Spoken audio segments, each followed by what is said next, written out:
What would make this an especially meaningful conversation for you today? I'm confused on what to do, especially I actually asked you yesterday if it was worth it for me to take it in November if I'm going to be taking it in October. Like, is it possible for me to make any kind of progress in that month? Because I've been studying since June and I've seen a big jump. So I'm like, is it even possible for me to do that? So I guess just seeing what kind of tips, what kind of methods I could do to maybe get it in a month, Sure. something like that. Sure. So back to the question of you already have one test date scheduled a few weeks from now. You're wondering if you should also take it next month as well. And could that additional month make another difference? Could you make further improvements then? My answer is, of course, you can always improve. And you can improve less in one day than you can in 1 week. And you can improve less in 1 week than you can in 1 month. But 1 month is a lot of time, especially if you're studying 10, 15, 20 hours a week. Multiply that by 4, you could be doing 80 hours in a month. And that's a lot of time. Oh yeah, no, definitely. So I'm definitely thinking about it. I know they just extended it till October 15, I believe.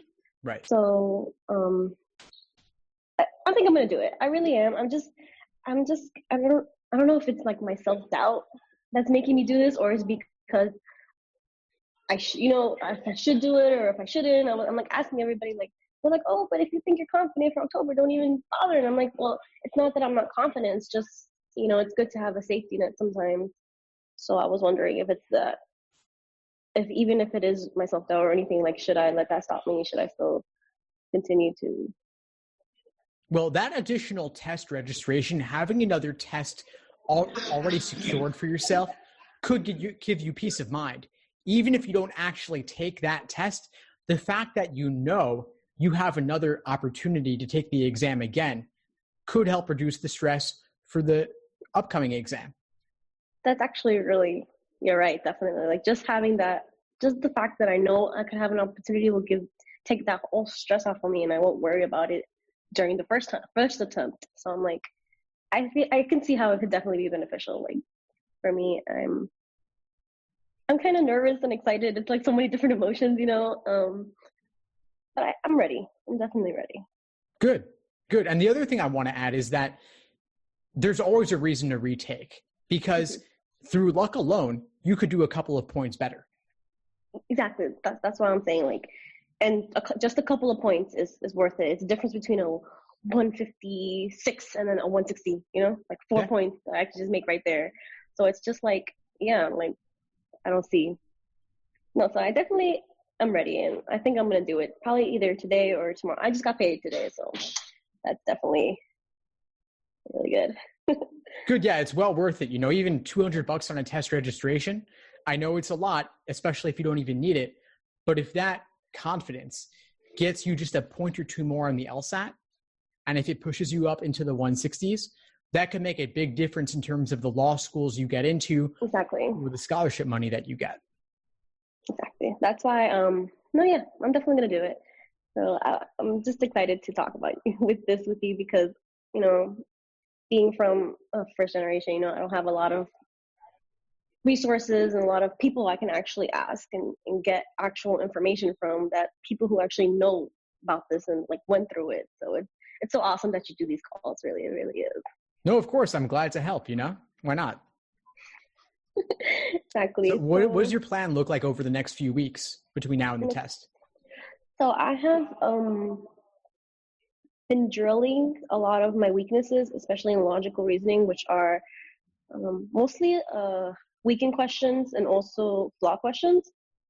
So that's just how I'm looking right now. And I have also been timing myself, and I have seen an improvement. I've gone from like 13 right to about 18, 19. And that's due more to me focusing on just being accurate instead of being fast, because I used to just like try to rush through it and try to just get as many. But I realized that if I my strategy is, if I get the first 15 right and good, I can swing my way with another 3, 4, or 5. So that's how it is for now. And I'm also I'm actually kind of scared because I'm really good at logic games when it's not timed.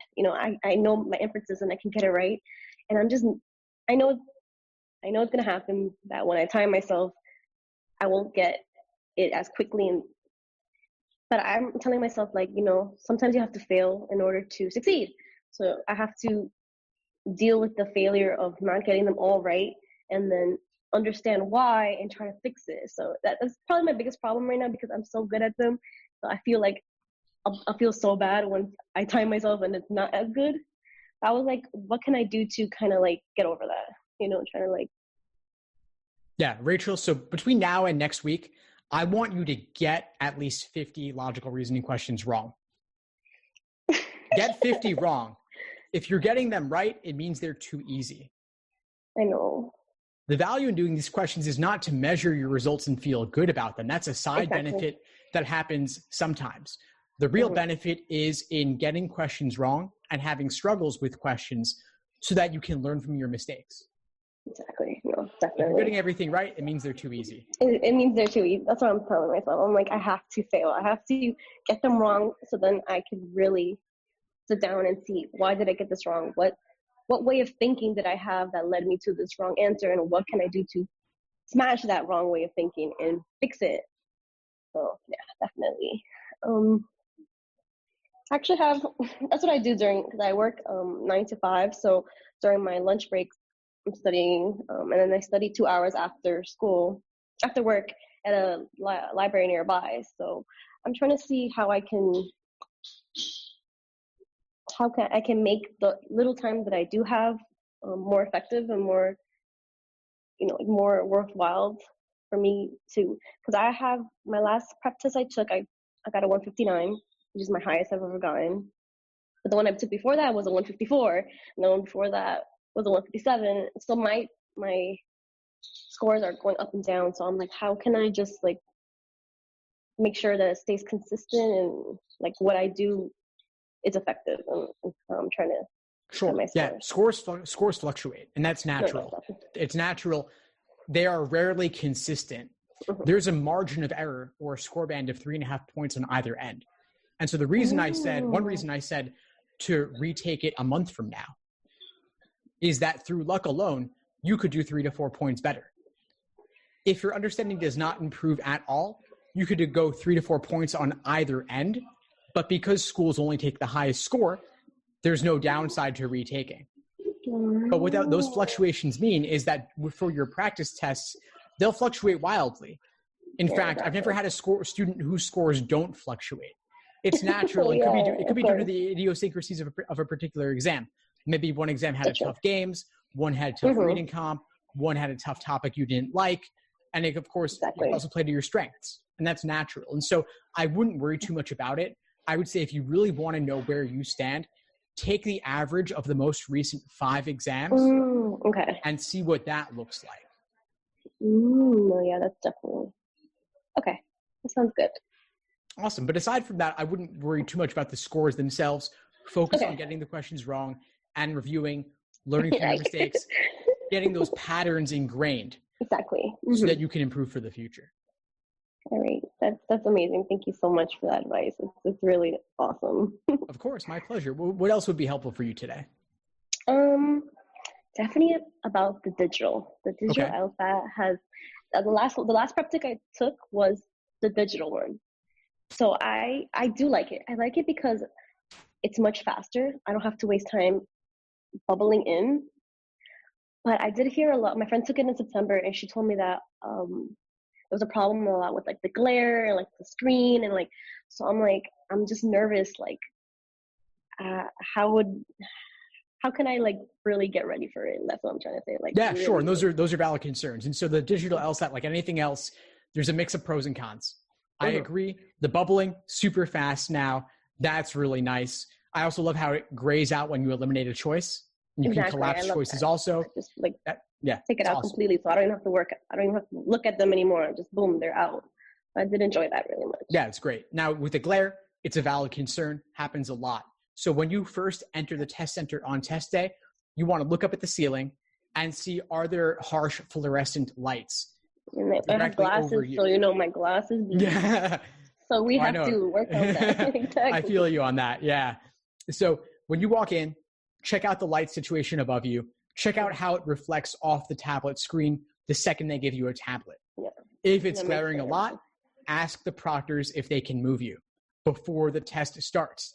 Don't wait till the timer begins before Yes. saying, oh, this is actually an issue. So that's the first thing you want to look out for. Exactly. No, definitely.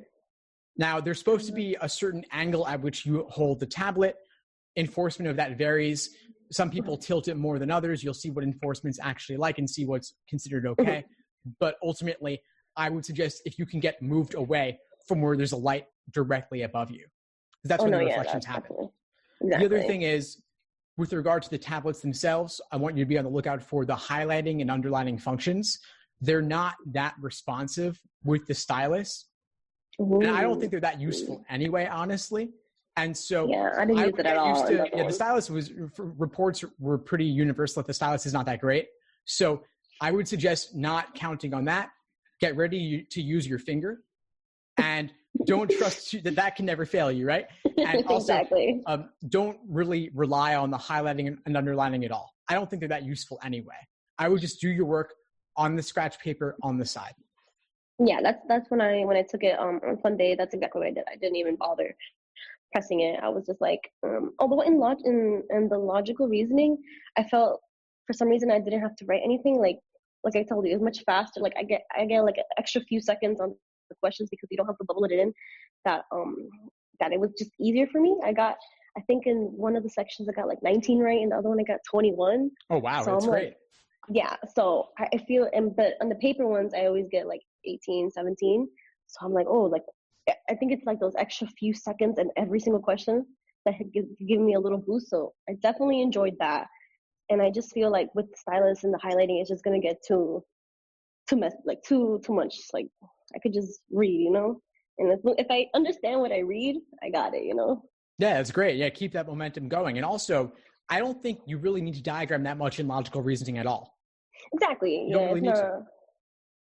It's mostly like you really need the scratch paper for the logic games. That's really the only difference. That I have to do the games on the actual piece of paper now. So I'm gonna definitely have to practice on that. Awesome. Great. So Rachel, that's about it for today. What would you say is the biggest insight you got from our call today? Just you giving me advice, and I feel like you really took the time to understand what I was trying to say and give me the advice that's really for me, you know, like very personalized and very, very, I loved it. Awesome. Thank you so much. No, thank you so much. Thanks for tuning into the show. Please subscribe if you haven't done so already to be notified of new episodes as I release them. And feel free to reach out if you need anything at all as you move forward with your prep. I'm happy to help however I can. In the meantime, I'll wish you all the best and take care.